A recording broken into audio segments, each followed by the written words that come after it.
Today's tip is all about studying bird feathers and how they lay out on the duck or whatever species you're looking at.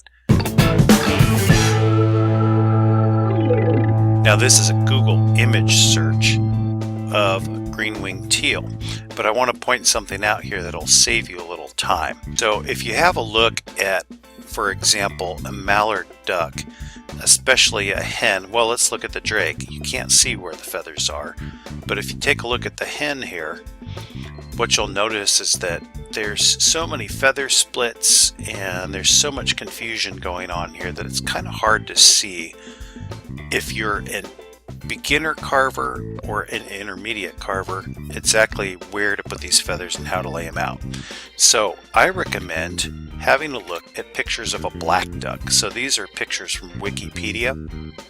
And if you look at a black duck, see, their feathers are laid out basically the same as, for example, a mallard, but because of the way their markings are, they have these very thin, light edges and then very dark centers. It's very easy to see what direction the feathers are going and how they lay on top of each other and how they flow. I'll give you another image here.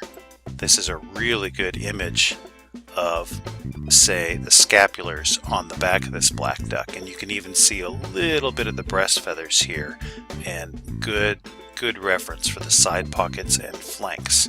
So that's my tip for today. Have a look at these black ducks next time you need to do some serious feather study.